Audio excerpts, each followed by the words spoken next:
Le 15 novembre 1966, une voiture conduite par Roger Scarberry, son épouse Linda ainsi que leurs amis Steve et Mary Mallett dévalent la route 62 en Virginie occidentale. En passant non loin de la réserve naturelle de McClintic, anciennement connue pour son dépôt d'explosifs, Linda s'écrie que quelque chose bloque la route. Roger freine immédiatement, mais pas avant que la lumière des phares ne se reflète dans deux énormes yeux rouges semblant fixer le véhicule à quelques mètres d'eux. En quelques instants, la créature qui doit faire 2 mètres de hauteur s'engouffre dans les bois et disparaît. Linda propose qu'ils auraient simplement vu un jeune de la région s'amusant avec un costume d'Halloween. Cette théorie est rapidement éprouvée alors que Mary lance que les yeux rouges sont désormais à leur poursuite, la créature ayant déployé des ailes énormes et planant au-dessus de la route. Arrivés au poste de police de Point Pleasant, les deux couples rapportent leur histoire au shérif, qui ne sait trop qu'en penser. Il ignore à ce moment que durant les 2 mois qui suivront, la ville de Point Pleasant sera aux prises avec la présence récurrente du Mothman. Bienvenue à cette pleine lune de l'Esturgeon. Nous sommes au mois d'août et nous sommes ici en très heureux d'être parmi vous encore une autre pleine lune. Comment ça va, Sabrina? Ça va bien, ça va super bien. Et je trouve ça sympathique comme nom de pleine lune, la pleine lune de l'Esturgeon. Oui. Ça me rappelle les monstres des lacs qu'on a, dont on a parlé quelques lunes plus tôt. Mais c'est pas de ça qu'on parle aujourd'hui. Non, en fait, moi, quand j'avais regardé l'année, les pleines lunes au début de l'année, moi, j'avais trouvé que la lune d'août, elle s'appelait la lune des mouches. Mais en fait, j'ai trouvé la raison, c'est parce que les deux termes, la lune des mouches et la lune de l'esturgeon, se rapprochent à la pêche. Et c'était le mois d'août, c'était le mois où les poissons étaient très abondants chez les Amérindiens. Et c'est pour ça que c'est à la fois la lune de l'esturgeon et la lune de la mouche. Ouh, Et c'est moi, très chouette. j'avais Oui, donc vu la lune de la mouche et je me disais, ah ben, qu'est-ce qu'on a qui est insecte-like comme monstre? insectoïde. Ouais.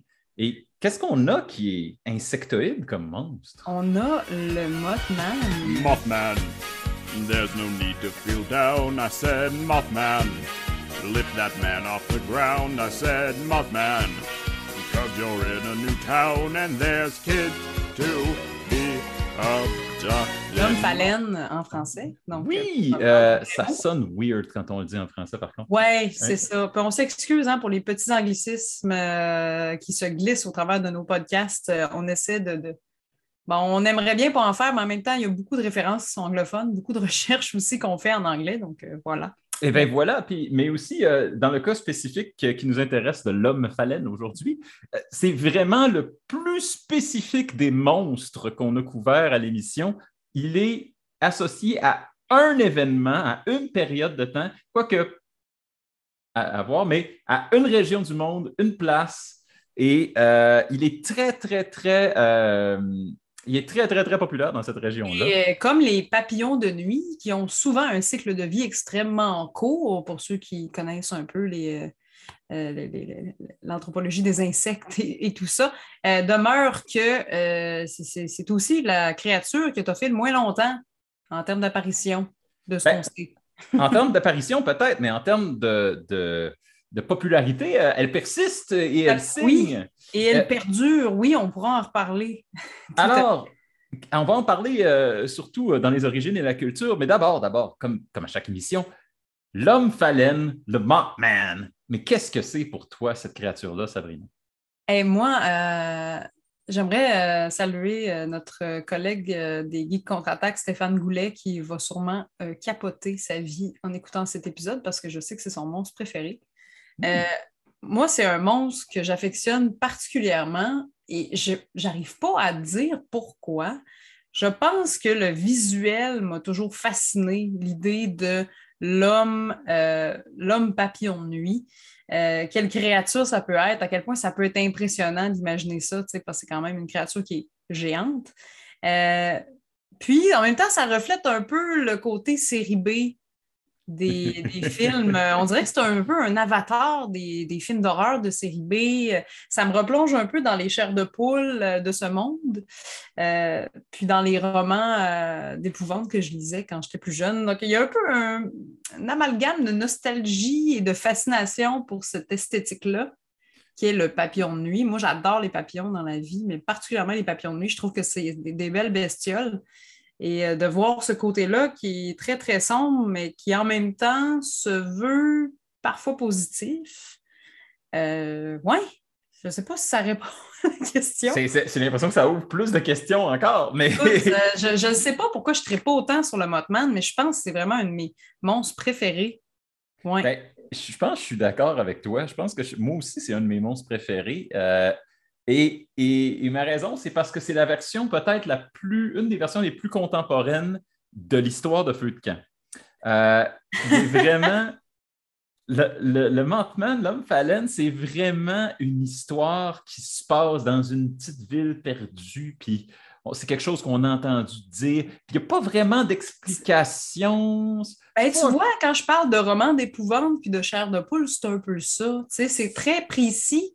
Mais en même temps, ça peut avoir l'air de du réchauffer quand tu regardes le contexte. Mais en même temps, c'est très, très vague. Puis il n'y a comme pas d'explication. C'est pas un fantôme, c'est pas un extraterrestre, c'est pas un démon. On ne sait pas c'est quoi. On ne sait pas d'où il vient. On ne sait pas d'où il vient. On ne sait pas qu'est-ce qu'il est venu faire. Sa menace n'est pas claire. Et moi, je pense que c'est les monstres que je préfère. Ceux qui sont juste étranges, qui ne sont pas nécessairement hostiles ou dangereux, mais juste weird. Pourrait venir de l'espace, d'une autre dimension, qui pourrait venir des enfers, on ne sait pas. On n'en sait rien. Et moi, pour moi, ça là, c'est ce que je préfère parce que c'est ce qui est, je pense, le plus proche de l'esprit de la découverte. C'est ce qui ouvre le plus l'imaginaire.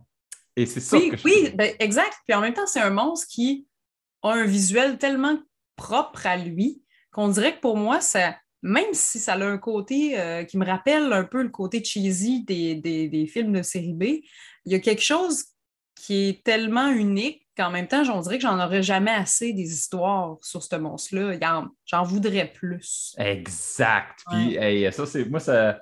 Ouais, on en voudrait plus de ce monstre-là. C'est un monstre un peu agace dans l'univers des monstres. Il l'est un peu, mais crois-moi, j'ai du stock. On va parler de ses multiples apparitions, car oui, il est revenu. Le phalène est revenu à la lumière comme attiré par la Lune. Et on n'en tardera pas parce qu'on va commencer tout de suite avec cette histoire, l'histoire de... Oui, les origines de Mothman. Ouais. C'est toi qui commence ça, là, oui, qui part le bal. Je vais commencer ça de la manière la plus simple possible en te demandant, mais d'où vient le nom? Qui a baptisé Mothman? D'où vient ce nom-là? Alors, si c'est la première fois de votre vie que vous en entendez parler de l'homme phalène, je ne vous en veux pas. Ce n'est pas une créature dont on entend souvent parler, mais c'est une créature qui a sévi dans les années 60, en 66 et 67, à Point Pleasant, en Virginie occidentale, Virginie orientale, West Virginia.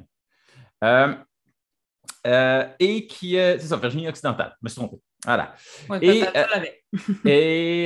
et qui a été là pendant quelques années et qui a fait l'émoi. Il y a plus d'une centaine de personnes qui ont rapporté avoir vu une apparition de l'homme phalène. Et le point culminant de son apparition, c'est une catastrophe réelle qui a eu lieu, dont on va parler dans quelques instants. Mais le nom Mothman, ça vient d'un journaliste de l'Ohio qui cherchait un nom punché, comme J. Jonah Jameson dans Spider-Man. Dans Spider-Man, ouais. Il cherche un nom punché pour cette nouvelle créature. Comme beaucoup de journalistes. Ben oui! Et comme Spider-Man, il a utilisé du connu. Et qu'est-ce qui était très populaire à la télé en 1966? Batman. Alors, il s'est dit, mais si c'est avec des plus grandes ailes comme un papillon, Mothman. Et c'est de là que le nom est venu. Un journal de l'Ohio qui publie pour la première fois. Tout droit inspiré de Batman. Je ne savais pas ça. Eh bien, oui. Et pourtant, j'aime beaucoup ce monstre. C'est bien cool. OK, excusez. Et donc, c'est ça. Et ça apparaît d'abord quelques jours après ses premières apparitions. Mais premièrement, ce qui est intéressant avec l'homme phalène, avec le Mothman, c'est que, à ce qu'on sache, il n'en existe qu'un seul exemplaire. Et on est capable de tracer sur une carte ces apparitions et ça a du sens. Parce que la première fois qu'il est aperçu, qu'une créature similaire est aperçue, c'est le 12 novembre 1966, quand deux fossoyeurs, des gens qui creusent des tombes, du village de Clendenin, encore en Virginie occidentale, aperçoivent dans les airs une figure ailée qui a l'air d'un homme avec des ailes, et ils l'aperçoivent pendant une bonne minute et qui traverse le ciel. Ils y portent attention parce que c'est bizarre, mais il n'y a pas encore ils n'ont pas une rencontre proche, ils font juste le voir. Cependant, 3 jours plus tard, le 15 novembre 1966, deux couples qui partagent la même voiture rencontrent sur la route 62, non loin du village de Point Pleasant, une créature humanoïde qui était au beau milieu de la rue qui, en les voyant, a déployé d'énormes ailes qui, selon les dires des passagers, faisaient plus de 10 pieds de large. Ouais. Donc, une énorme créature, large comme il avait la les rue. yeux rouges. Oui, qui faisait partie des descriptions les plus précises. Deux énormes yeux qui reflétaient la lumière de la voiture avec un rouge vif, très, très, très rouge. Une des passagères a affirmé qu'il n'y avait pas de visage ou de bras perceptibles, seulement des grands, grands yeux. Cette voiture-là, quand on est arrivé face à la créature a pris la fuite. Mais par la suite, en poursuivant leur route, ils se sont rendus compte que la créature, lui, suivait du haut des airs et arrivait à rattraper leur voiture qui roulait pourtant à plus d'une centaine de kilomètres/heure. Et ça a été la première rencontre officielle avec le Mothman. Je crois qu'ils sont allés au commissariat direct faire une déposition. Je me souviens plus. Il y a eu des rapports directs qui ont été amenés au commissariat. Oui, celui-là, le premier l'est aussi. C'est sûr que les 4 personnes avaient la même histoire, ce qui rendait ça particulièrement suspect. Ouais. Et aussi, ce n'est pas la dernière apparition du Mothman dans cette même semaine-là, car quelques jours plus tard, il y a eu 2 pompiers volontaires, des ouvriers de la construction, même quelqu'un qui faisait des courses de voitures sur la route 62 qui passait non loin du village de Point Pleasant. Non loin aussi d'une zone qu'on appelle la zone à TNT, on va y revenir dans quelques instants, qui sont tous venus faire des témoignages auprès de la police. Et il y a certaines de ces personnes-là qui avaient des marques de griffures ou des marques sur le toit de leur voiture. Oh, wow! Donc, il y avait des traces physiques, selon les dires. Et ça faisait qu'il y a vraiment eu beaucoup de gens avec quand même des backgrounds assez solides qui ont témoigné avoir vu le Mothman. Au total, comme j'ai dit au début de l'épisode, il y a environ une centaine de témoignages qui sont sortis de cette période-là, du mois qui a suivi la première apparition.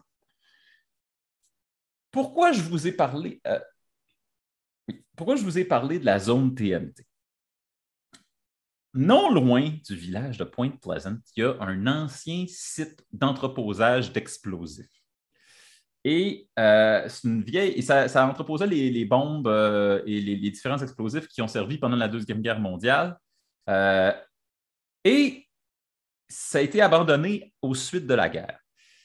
Et il y a beaucoup de gens qui ont spéculé que s'il y avait une grosse créature dans le coin, ce serait probablement là qu'elle habiterait parce qu'il y a des gros bunkers anti-explosifs, il y a des gros silos abandonnés, il y a de la place. Mm-hmm. Et il y a même une petite centrale électrique dans la région et il y a un des résidents de Point Pleasant qui a dit dans la vieille centrale électrique, il y a toujours des pigeons qui se posent, qui nichent, sauf sur une des chaudières qui est très grosse, mais il n'y a pas d'oiseau qui va là. Et ça a éveillé des soupçons. Oh, mais oui, ça nourrit le mythe. Ça a alimenté ce mythe-là. Donc, déjà, le Mothman était une espèce de célébrité locale. Il ressemblait un peu à d'autres monstres qu'on retrouve comme ça aux États-Unis, comme le Jersey Devil, ou des créatures qui alimentent le folklore, comme les Fearsome Critters qu'on a vus, dont on a parlé la dernière fois, les animaux mythiques des camps de bûcherons. Ouais. Mais le Mothman a la différence et peut-être le prestige d'être associé à un événement, c'est que 1 an, en fait 13 mois exactement après la première apparition officielle, le 15 décembre 1967, il y a une catastrophe qui survient sur le Silver Bridge, le pont qui relie Point Pleasant au sud et l'autoroute au nord, qui s'effondre, amenant une trentaine de voitures dans la rivière et faisant plus de 46 morts et plusieurs autres blessés. Et là, on raconte que quelques jours auparavant, il y aurait eu les apparitions du Mothman sur la structure du pont. Quelques personnes l'auraient vu contre la Lune apparaître. Et ce qui a cimenté ça comme étant lié au Mothman, c'est qu'on a l'examen du pont par la suite, après l'événement, a révélé qu'il y a vraiment juste une poutre qui avait flanché. Donc, un des soutiens du pont qui avait flanché et que ça avait fait une réaction en chaîne qui avait détruit tout le pont. Est-ce que c'est du sabotage? Est-ce que le Mothman cherchait à créer ça? Il y a beaucoup de gens qui voient le Mothman comme une créature bienveillante qui a un peu averti qu'il allait avoir une catastrophe. Bien, il y a ça aussi. C'est que. C'est un ou l'autre, on ne sait pas. On ne sait pas vraiment. C'était une espèce de présage. Le Mothman est apparu comme une espèce de présage, puis bien entendu, comme il y a une espèce de donnée numérique, tu sais, c'est 13 mois exactement après la première apparition. Là, le monde font « Ouais, c'est une bizarre de coïncidence. 13 mois, c'est pas chanceux. » C'est comme ça laisse présager un plan. Et c'est pour ça que le Mothman et l'homme phalène est devenu si populaire dans l'imaginaire collectif, c'est que ce n'est pas juste une créature bizarre qui a été vue, mais vraiment associée à des événements réels.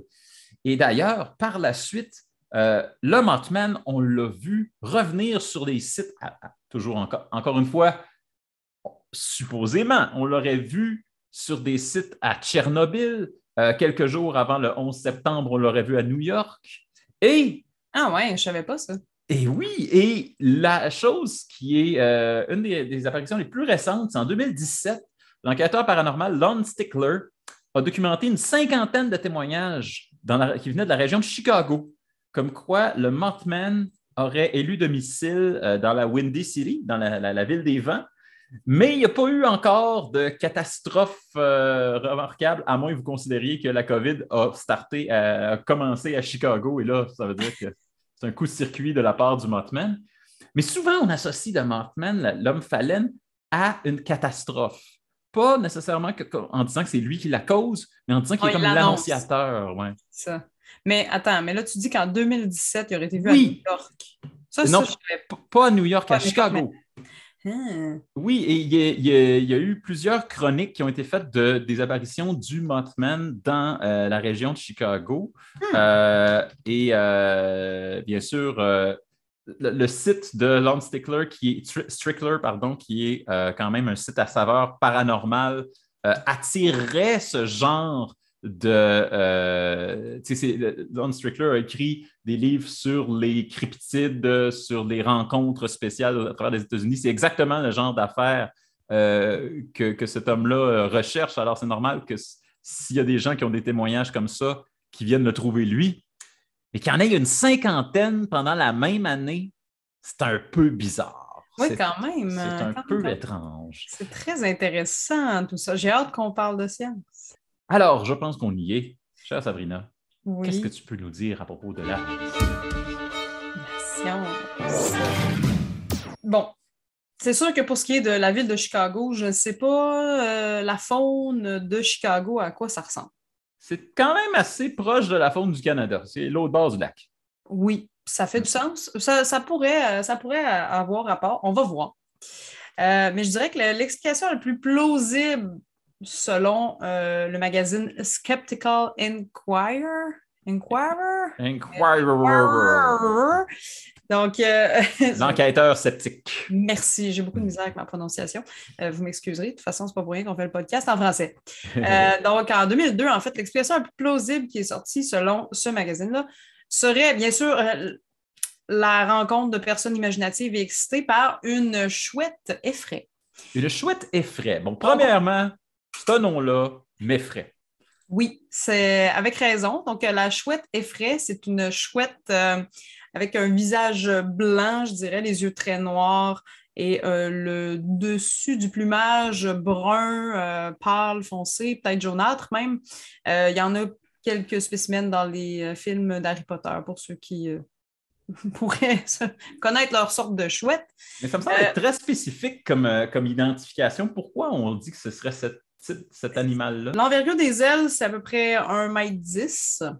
Donc, ça, c'est une des possibilités. Mais il ne faut pas oublier que dans une situation où on voit quelque chose qu'on ne connaît pas, on est la nuit. On peut exagérer la taille de ce qu'on voit, on peut exagérer les choses. Et on a parlé dans les épisodes précédents de pareidolie, donc de prêter une forme humaine parfois à quelque chose qu'on identifie comme une menace. C'est des choses qui sont courantes, donc c'est sûr qu'il y a une partie de ça là-dedans. Donc, chouette effraie, une des possibilités. Il y aurait aussi le hibou grand-duc de Virginie, donc qui est justement en Virginie occidentale, qui est vraiment quand même assez gros. La chouette lapone aussi, qui peut être, donc on parle de 60 à 83 cm en tout cas, on parle quand même d'oiseaux qui sont quand même grands, mais les témoignages parlaient d'une créature de 2 mètres, 2,50 m. Donc, c'est... Il y avait la possibilité que ce soit effectivement un hibou, un gros œil qui porte une proie. Oui, mais attends, mais justement, c'est que l'endroit qu'on décrit comme étant peut-être le repère du Mothman, donc une vieille usine désaffectée de TNT, choses comme ça peut être un endroit idéal pour les hiboux, les oiseaux de proie, en fait, souvent, qui chassent de nuit, vont se tenir, souvent, on va en voir sur le bord des autoroutes. Ça va être vraiment un endroit idéal. Donc, sur le bord d'un terrain comme ça, un terrain vague avec des conteneurs, choses comme ça, il peut y avoir beaucoup de rongeurs, de petits rongeurs. Il peut y avoir beaucoup aussi de pigeons. Ça peut être un endroit idéal pour se faire un lunch, comme qu'on dit. Alors, tout dépendant. L'affaire qui ne coïncide pas avec les descriptions, parce que tous ces oiseaux-là, on parle aussi, il y avait la grue... du Canada. La grue du Canada? Oui, c'est la grue du Canada. Un rond gris ou un truc comme ça. Bref, possibilité, on parle quand même d'oiseaux qui, une fois les ailes déployées, sont quand même très grands visuellement. Si ça passe proche de vous parce que ça l'a aperçu une proie, ben ça peut être vraiment épeurant. Néanmoins, un oiseau qui te suit, peut-être que les gens ont imaginé que l'oiseau les suivait, peut-être que l'oiseau faisait juste planer à la recherche d'une proie. Peut-être qu'il défendait son territoire, on ne sait pas. Je ne sais pas. Pour ce qui est des marques de griffes sur le capot de char, ça, je n'ai pas d'explication. Et aussi, il n'y avait pas d'yeux rouges dans l'équation, bien sûr. À part peut-être si les yeux d'un hibou sont reflétés par les phares d'une voiture, peut-être qu'on peut halluciner un peu reflet. On avait parlé dans l'épisode du loup-garou que les lumières, on le voit bien dans les yeux d'un loup, d'un animal. Souvent, on voit le miroir, ça fait un flash de couleur, ça fait changer les yeux de couleur, donc ça pourrait être aussi ça. Ben, en fait, la chouette effraie, c'est une de ses caractéristiques, c'est le plus haut niveau de vascularisation des rétines, qui fait que quand vous éliminez ses yeux, plus que n'importe quel autre hibou, ça devient un rouge pétant. C'est ça. Voilà. Mais on parle quand même d'une... Tu sais, la chouette effraie, c'est une petite chouette. Là. Je regarde, c'est 1,2 mètres les ailes. C'est quand même un gros oiseau. C'est quand même un gros oiseau, mais ça pourrait être une chouette lapone, ça pourrait être grand-duc de Virginie. Donc, on parle quand même des oiseaux qui, dans le fond, une chouette géante, ça pourrait être un spécimen juste plus gros aussi que la moyenne. Voilà. Mais... c'est sûr qu'on ne dément pas l'hypothèse de la chouette. Non, mais la grue aussi, il y a certaines grues qui développent des taches rouges autour des yeux. C'est ça. Ça peut être un animal très grand quand il se déploie complètement. Oui, puis les grues et les ronds, quand ils volent, souvent, ils vont rétracter un peu leur cou, ce qui donne peut-être une illusion d'antenne ou qui, de moins, on ne verra pas le cou allongé autant que quand on le voit sur le lac, là, par exemple. Voilà. Donc, c'est pas une grosse analyse de science, mais c'est quand même des pistes qui peuvent être semblables si on mélange le concept de c'est une sorte de chouette géante à des gens bien énervés qui ont peur, qui ont pris panique parce qu'ils ont vu un spécimen de proche ou qui ont un spécimen qu'ils ont vu voler derrière eux, ils se sont dit, ça y est, elle nous poursuit, c'est la créature, c'est l'homme phaline. Donc, ça peut être facile à ce moment-là d'exagérer ce qu'on voit, parce que notre cerveau va toujours chercher une menace, en fait, dans des situations qui sont différentes. Si je peux faire un peu de poney sur ton oui. idée et rester dans le domaine des sciences, oui. Parce qu'il y a tout moi, c'est une des choses une des raisons pourquoi je voulais qu'on fasse un épisode complet sur le Mothman, parce que bon, il existe quelques théories comme quoi peut-être qu'on pourrait avoir affaire à un animal mutant, puisqu'il y a, je t'ai parlé qu'il y avait une centrale électrique, il y a quelques usines le long de la rivière où ça a lieu qui déversent directement dans la rivière. Il pourrait y avoir des mutations liées à ça. Mais moi, ce qui m'intéresse plus, c'est que l'histoire du Mothman ne s'est pas exactement construite en une fois. En fait, il y a certains facteurs. Les yeux rouges, par exemple, ne faisaient pas partie de ce qui a été rapporté au poste de police le soir de l'incident. C'est par la suite et on pense que c'est la fille d'un des couples qui avait dans la voiture qui aurait rajouté ça ou qui en aurait parlé. Supposément qu'elle citait son père, mais déjà, c'est quelqu'un qui m'a dit que ça devient un peu moins fiable. Ça se peut. C'est possible parce que souvent, les versions sont exagérées. Souvent même, la mémoire est une faculté qui oublie. Et le cerveau est vraiment brillant pour combler l'information manquante. Tu sais, si je te dis... si je te demande, t'étais où au moment du 11 septembre, quand ça a été annoncé là, qu'il y a eu un avion qui est rentré dans les tours, ben, tu vas me répondre, par exemple, « Ah oui, j'étais en salle de classe, en secondaire 3, très exactement, avec telle personne autour de moi, c'était tel professeur, il s'est passé telle chose, je regardais dehors, il y avait de la pluie. » On va combler des informations, on va prétendre connaître le souvenir, pouvoir s'y référer à 100%, mais en réalité, c'est altéré par la mémoire, par le temps. C'est juste qu'on comble l'information manquante avec notre cerveau. Je sais pas si c'est exactement de ça dont je veux parler. Parce qu'il y a beaucoup... Je parle d'une centaine de témoignages depuis le début, mais la vérité, c'est que il y a beaucoup de monde qui sont venus faire des enquêtes, des reportages sur le Mothman par la suite. Si tu prends en compte les témoignages plus proches des événements, il y en a peut-être une vingtaine.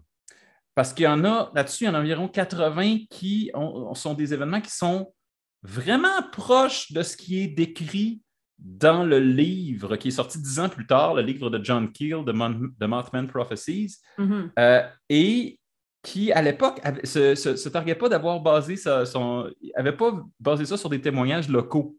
Et on se demande, mais est-ce que c'est du monde qui ont lu le livre et que c'est venu affecter leurs souvenirs? Parce que 10 ans après les événements, tout le monde dans le village de Point Pleasant avait une histoire de Mothman. Écoute, moi, si je te dis, si tu croises une voiture jaune aujourd'hui, tu vas être chanceux. Je veux dire, ça programme ton cerveau à chercher des voitures jaunes. Exact. On ne se fera pas de cachette, même si on aime les trucs qu'on a du mal à expliquer. Le cerveau est programmé pour chercher des choses, pour chercher autant les problèmes que les solutions. Donc, ça dépend tu focuses sur quoi aussi. Je crois que ça peut avoir aussi, hey, oui, j'ai entendu parler du Mothman, c'était des grandes ailes brunes et tout ça. Je vois une chouette, c'est sûr, je panique, puis je me dis que c'est ça. Fait qu'après, de penser que la chouette a une forme humanoïde, c'est pas si improbable si le cerveau voit ça passer vite, puis il n'est pas capable de le voir correctement. Tu combles l'information, puis ça peut donner... Puis c'est ça. Et spécialement que maintenant, pour des raisons dont on va parler dans Culture, le Mothman, c'est peut-être la source de revenus numéro 1 à Point Pleasant. Oui, et ça fait en sorte que le maire, ça fait en sorte qu'il y a une statue de Mothman. Oui. Et donc, oui. Ça devient quasiment difficile de dire « je crois pas au Mothman » à ce moment-là. Un peu comme l'épisode des zombies, ça fait partie de la culture de l'endroit. C'est ça. Donc, je crois qu'il y a un côté, il y a une pérennité sociale qui est là. qu'on le veuille ou non. Ils sont habitués d'entendre parler de cette histoire-là. Tout le monde connaît ça. Ils sont fiers aussi d'associer ce monstre-là à leur petit coin de pays. Je pense qu'il y a quelque chose qui fait que tu as envie de le voir. Mais au même titre que si tu vis en Écosse. Ben exact, c'est ça que j'allais dire. En Écosse, tu as envie de voir Nessie, crime. Je veux dire, tu restes à côté du Loch Ness, tu t'espères voir quelque chose un moment donné. Je crois que c'est normal aussi, puis on a envie d'imaginer. Alors, ça nous porte à vouloir le voir, donc à peut-être voir des choses. Mais comme c'est si récent et c'est si bien documenté, cette créature-là, là, on a une occasion assez rare de voir la genèse de comment un monstre prend de l'ampleur. Oui, c'est vrai. Et c'est pour ça que ça m'intéresse beaucoup. Et pour ça, on n'aura pas le choix. Parce que le monstre est peut-être venu d'une anecdote sur la route un soir, mais il a trouvé son nid dans la culture. La culture. On ne peut pas passer à côté. Ça me fait capoter. C'est splendide ce qu'un monstre peut donner comme idée aux gens de marketing dans la vie. Oh oui. On a à chaque année là-bas à Point Pleasant le Mothman Festival. Oui. C'est un festival qui a lieu le 17 et 18 septembre. Et il y a toutes sortes de choses à ce moment-là. Il explique c'est quoi. Il y a de la musique. Il y a aussi, une grosse statue de Mothman. Il y a des mascottes de gens. Oui, je pense qu'il y a un concours de cosplay de Mothman. Il y a un concours de cosplay de Mothman. Il y a des gens. Il y a vraiment comme un Comic-Con de Mothman. Il y a les TNT Bus Tour. Tu peux aller visiter justement l'endroit où il y a les conteneurs puis l'espèce de petite centrale électrique. Il y a des conférenciers, il y a même un musée, en fait. Donc, le Mothman Museum est mis en valeur et il y a sur le site web du Mothman Festival, il y a la Mothcam. Il y a une caméra, en fait, qui est là tout le temps, que tu peux aller voir qu'est-ce qui se passe dans ce coin-là, là où ce qu'on prétend que c'est. OK, qu'est-ce qui se passe maintenant live? Là? C'est une caméra qui filme tout le temps, 24 heures sur 24. C'est ça, ce recoin-là, exactement. Oh, wow! OK, ça, c'est juste assez fascinant pour que j'aille faire ça tout de suite. Voilà. Puis pour le reste, c'est ça, tu peux aller... ça donne le goût pour de vrai. Tu as le goût d'aller visiter l'endroit de TNT, l'espèce de bunker, là, puis d'aller écouter un gars te parler ou une fille te parler de qu'est-ce qui se passe dans le tour. Oui, c'est ça. Mais sinon, c'est un endroit de cosplay, de légende, puis on est vraiment dans la fête et tout ça. Mais c'est vrai, et ça devient dur à ignorer le Mothman quand ça devient aussi prenant pour la population locale. C'est quand le maire a décidé d'inaugurer la statue. Il y a même un 5 km que tu peux faire de jogging thématique Mothman. Donc, il y a toutes sortes d'informations. Il y a une industrie. Oui, il y a plein de choses. C'est vraiment intéressant. Ça a l'air vraiment d'un festival familial vraiment chouette. C'est pas pire que nous autres avec notre fête de la ville. Oui, ou le festival western de Saint-Tite. Mais c'est... Oui, c'est ça. Oui, c'est un peu... Mais ici, c'est le festival Mothman de Point Pleasant. Tout ça, en fait... Il faut dire, à propos de ce festival-là, il est assez récent, ça fait depuis 2002 qu'il existe. C'est quelque chose qui est très actuel, même si c'est quelque chose qui s'est passé il y a plus de 50 ans. Mais il faut dire que la célébrité du Mothman n'est pas venue du jour au lendemain non plus, bien que ce soit un phénomène étrange dans la région. En fait, la popularité a vraiment explosé avec la sortie en 1975 du livre The Mothman Prophecies, qui est écrit par John Keel, un illustre chasseur de ufologue et chasseur du paranormal. The Mothman Prophecies a donné dans le détail a suivi et a interviewé les personnes dont j'ai déjà parlé. Il y a eu beaucoup de reconnaissance et de connexion entre l'événement de l'écroulement du Silver Bridge et le Mothman. Mais aussi, ce livre-là a décidé cet auteur-là a décidé que juste avoir une bébête bizarre, c'est insuffisant. Et là, est arrivé des lueurs dans le ciel, des phénomènes surnaturels tels la dilatation du temps, l'apparition des fameux hommes en noir qui sont là pour te poser des questions et qui veulent pas que tu ébruites certaines affaires. Donc, il y a beaucoup de choses qui apparaissent dans ce livre-là qui ne font pas partie du tout de l'histoire originelle. Les univers parallèles ont le dos large quand même. On va se le dire. Particulièrement cette année, je dirais. Ah oui, tout à fait. Oui, ben, d'ailleurs, dans la littérature, là, je te dirais qu'il y a eu quand même plusieurs petits calembours, petits trucs. Notamment le roman Les yeux de l'épouvante, écrit par Jimmy Gueux en 1977, donc les éditions Fleuve Noir, qui parle vraiment explicitement de l'homme papillon comme homme phalène. Fait que c'est assez... On parle par contre d'apparitions qui ont lieu en France. Ah! Et donc, en termes de roman, je dirais qu'il n'y a pas eu beaucoup de trucs. Il y a The Shadow, donc dans les années 30, c'est une vieille affaire. Un vieux héros de bande dessinée. Oui, qui dans le célèbre Pulp du début des années 30, on évoque donc beaucoup de similitudes avec l'homme phalène, à savoir après, c'est pas nécessairement... C'était avant les événements, donc je ne sais pas si c'est un hasard, probablement. Donc, le Killer Moth, la mythe tueuse, c'est un personnage qui est apparu justement dans le numéro 63 de Batman, donc le comics des années 50, 1951, qui a beaucoup de ressemblances avec l'homme papillon. Donc, en plus, il y a un homme papillon dans Batman. Donc, c'est ça. L'homme papillon, c'est quand même pas quelque chose qui est sorti de nulle part. Non, c'est ça.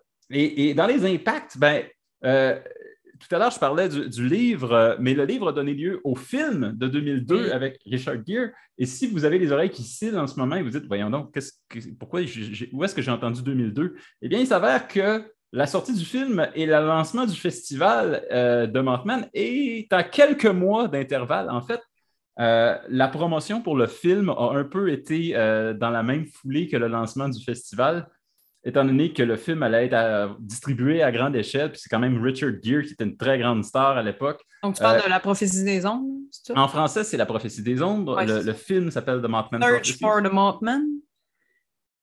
C'est le sous-titre, mais c'est quand même The Mothman Prophecies en anglais. D'accord. Oui. Et donc, ça fait que cette lignée-là des histoires jusqu'au livre, jusqu'au film, jusqu'au festival, ça trace vraiment la popularisation du Mothman en tant que phénomène, non pas seulement américain, mais vraiment une créature connue à l'échelle planétaire. Donc, quand même, on parle aussi à l'échelle planétaire, notamment des petites mentions d'apparition. On en parle dans X-Files. On en parle également dans un manga appelé Ghost Hound. Donc, il est aperçu par un des personnages principaux comme venant d'un autre monde. Il y a aussi, justement, dans la série animée de DC Comics, Teen Titans, on le voit, donc il en parle et on le voit. Et sinon, les jeux vidéo. Ah oui! Beaucoup au niveau des jeux vidéo. Megaman, c'est un des boss dans Megaman 2, je crois. Sinon, bien sûr, dans Metroid Prime 2, c'est sur GameCube. On parle quand même. Sinon, Castlevania aussi. Il fait partie d'un des 3 monstres basés sur la cryptozoologie. C'est une créature qu'on voit. Puis dans Fallout 76, on peut le chasser. Mais quand même. Fait que c'est ça, je voulais juste dire, une bonne mention aux jeux vidéo. Il y en a vraiment dans plein de jeux vidéo. Puis c'est ça. Ben, encore là, malgré tout, je trouve qu'il n'y a pas tant de... Non, il n'y a pas tant d'apparitions. Il apparaît dans quelques documentaires, mais c'est tout le temps des documentaires sur Point Pleasant. Il apparaît dans le documentaire The Mothman of Point Pleasant, Eyes of the Mothman. BuzzFeed a fait un épisode de Unsolved sur ce monstre en particulier. Il a même été la vedette d'une petite animation, un petit court-métrage d'animation par les étudiants du collège Ringling aux États-Unis, qui s'appelle Attack of the Mothman. Mais aussi, je me suis dit que ça me prenait au moins une chose un petit peu plus tangible. Il y a l'illustratrice Sarah Bekan de la région de Chicago qui, elle, a vraiment kiffé la présence du Mothman dans la ville des Vents et qui a décidé qu'elle en faisait sa mascotte et qui a fait plusieurs petites illustrations mettant en vedette le Mothman dans ses temps libres. Qu'est-ce qu'il fait? Il s'en va déguster une pizza style Chicago. Il s'en va... Et donc, on s'est mis à suivre la vie quotidienne du Mothman à Chicago et j'ai trouvé ça quand même très sympathique. Mais là, oui, on s'attache. Et voilà. Et donc, la culture, c'est quand même un monstre qui est très, très récent, alors c'est plus difficile pour la culture, mais ça ne nous empêchera pas d'avoir des recommandations. Oui. Recommandations. Oui, Qu'est-ce que c'est ta recommandation? Moi, je veux simplement dire d'écouter La prophétie des ombres parce que c'est quand même un film. Vaut la peine d'être vu, que j'ai bien aimé. Voilà. Moi, je suis dans le classique aujourd'hui, oui. En 2002, maintenant, c'est classique. Hein? Oui. Ah, je suis vieux. Et on ne rajeunit pas.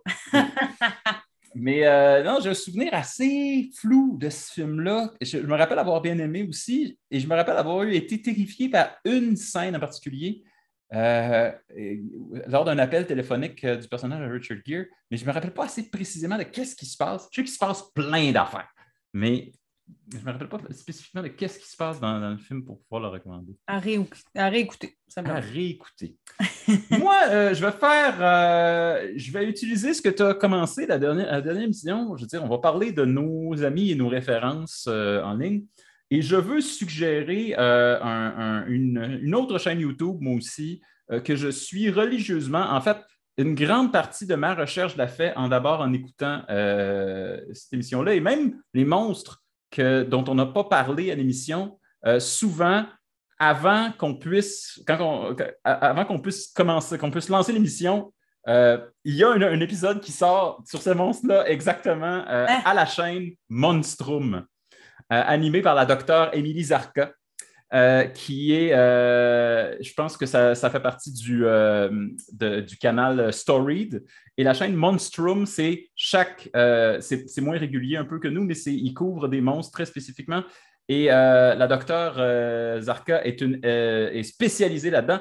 Et je vous en parle dans l'épisode sur le Mothman parce qu'elle a une affection toute particulière pour le Mothman et elle s'est rendue sur les lieux pour parfaire son truc. Alors, c'est un épisode qui est très, très prenant, celui sur le Mothman. Donc, la chaîne Monstrum, je vous recommande.